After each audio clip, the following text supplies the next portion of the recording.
Assalamualaikum warahmatullahi wabarakatuh.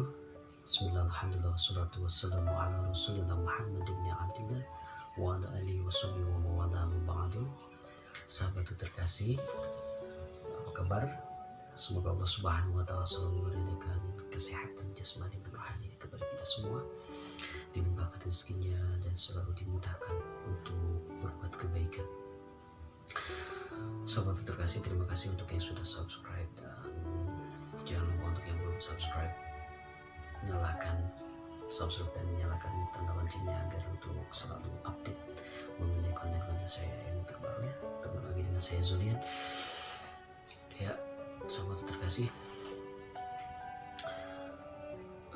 ada sesuatu hal yang sangat menggelitik ya dari sisi kemanusiaan kita ya, dimana bahwa manusia itu adalah hewan yang pandai berbicara, kan begitu ya,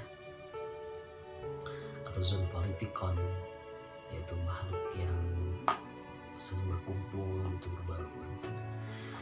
Dan salah satu modal yang utama dari berbaur itu adalah bahasa atau komunikasi.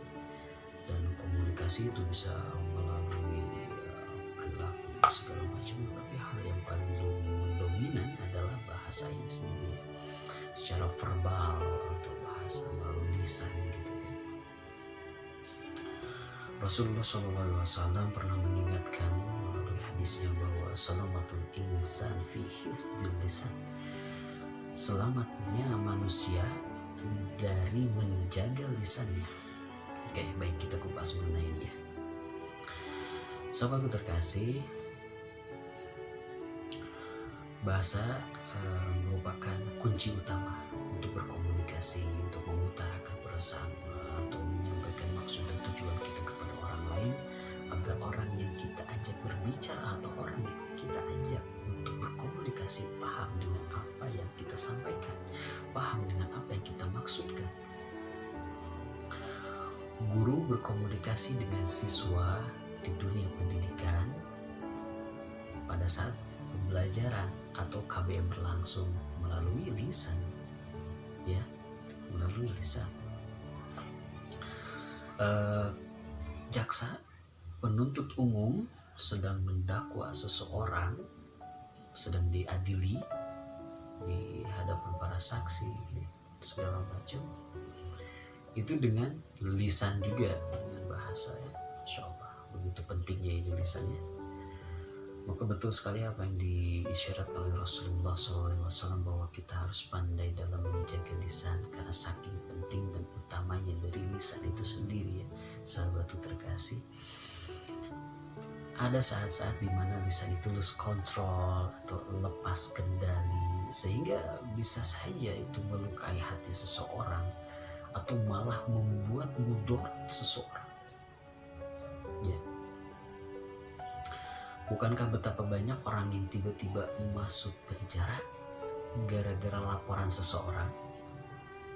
Lisan tuh ya. Atau ada orang yang dihakimi masa gara-gara lisan? Ada. Atau yang difitnah gara-gara lisan? Ada. Betapa pentingnya lisan. Bahkan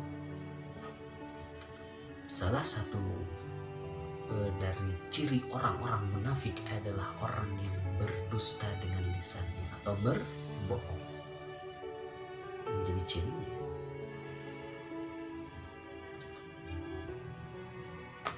Jika kita berkaca dari ciptaan Allah Subhanahu wa Ta'ala, salah satunya lidah ini diciptakan Allah Subhanahu wa Ta'ala, filosofinya sangat rumit sekali.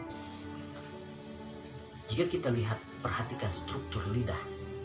Lidah ini tersembunyi di dalam mulut.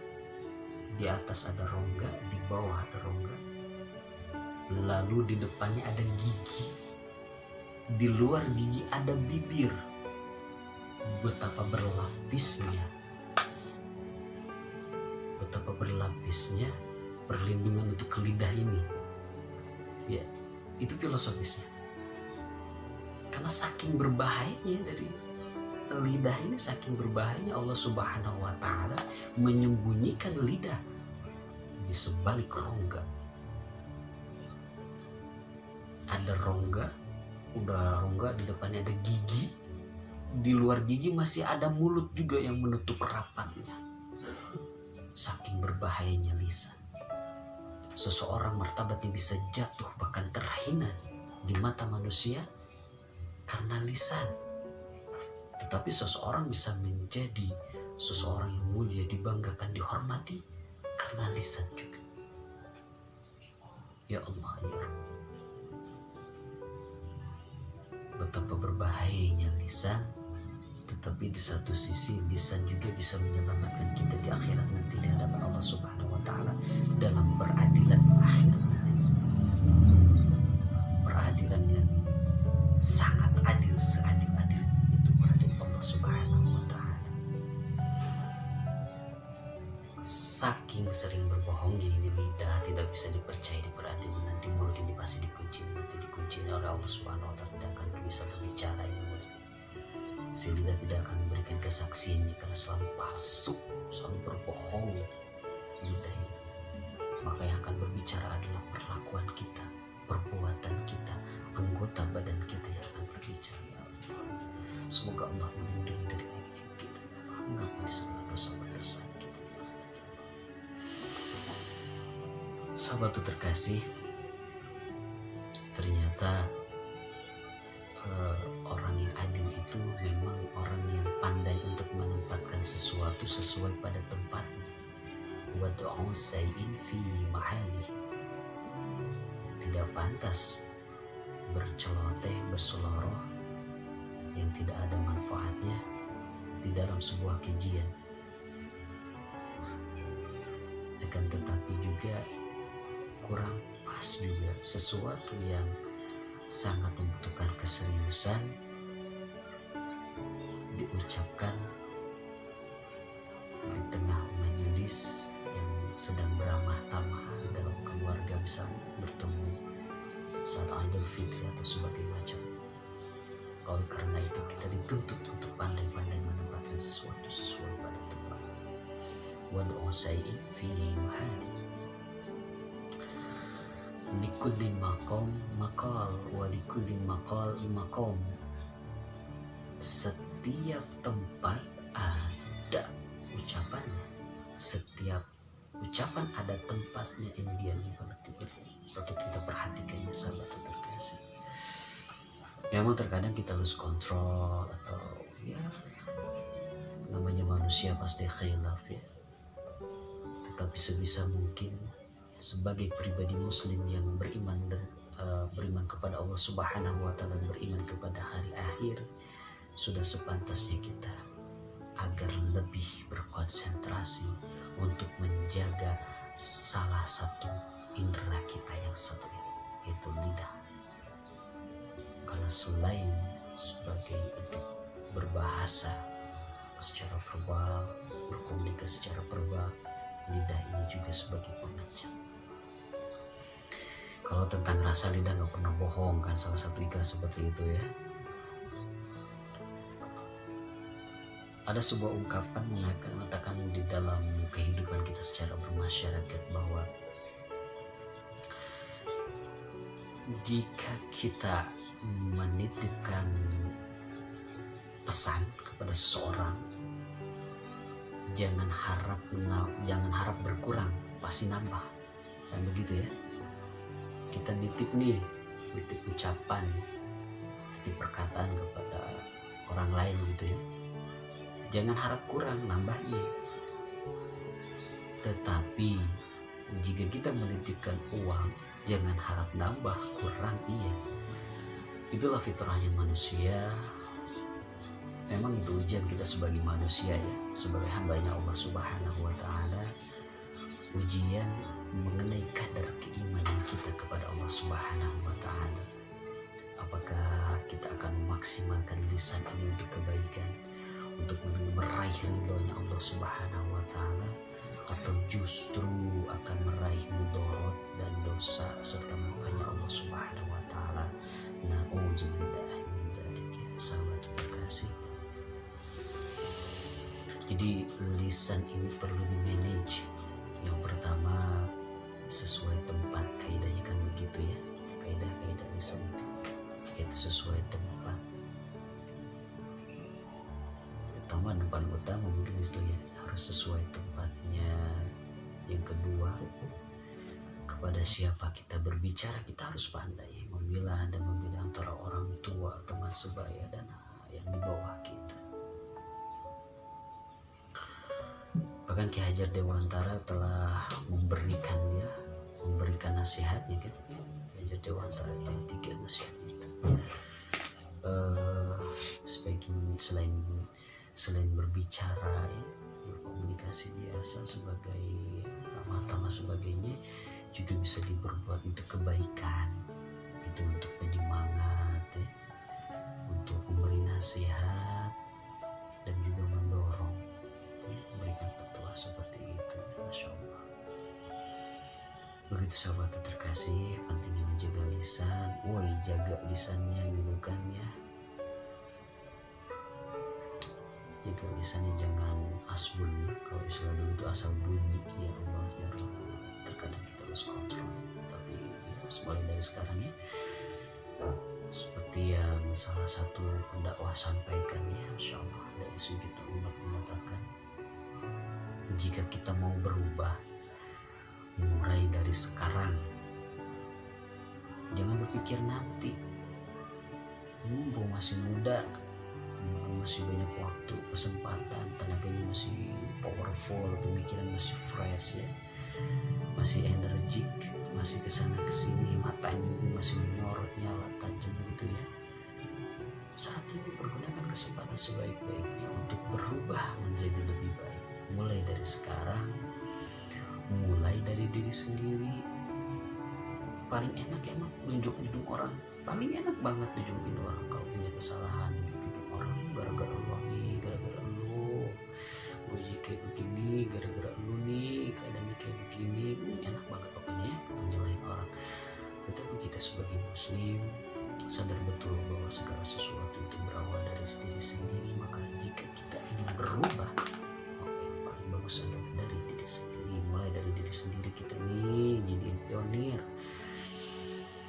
ya, jadi trendsetter kebaikan, jadi ambasadornya pisurgaeun, contoh-contoh terbaik, suri tauladan yang baik.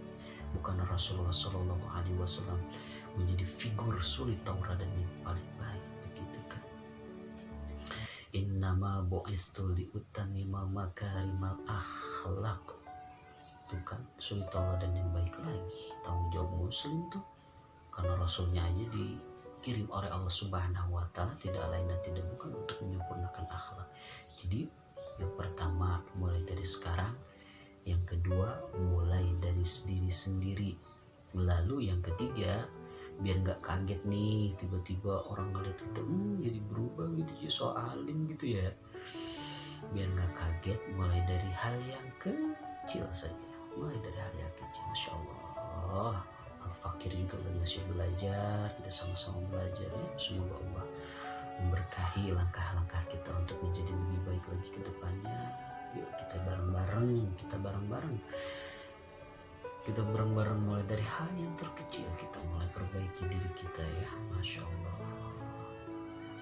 Jika doyan banget bohong, kecilin bohongnya, dikit-dikit ingat Allah, dosa itu bohongnya. Ada beberapa bohong yang dianjurkan, tetapi itu sangat urgent.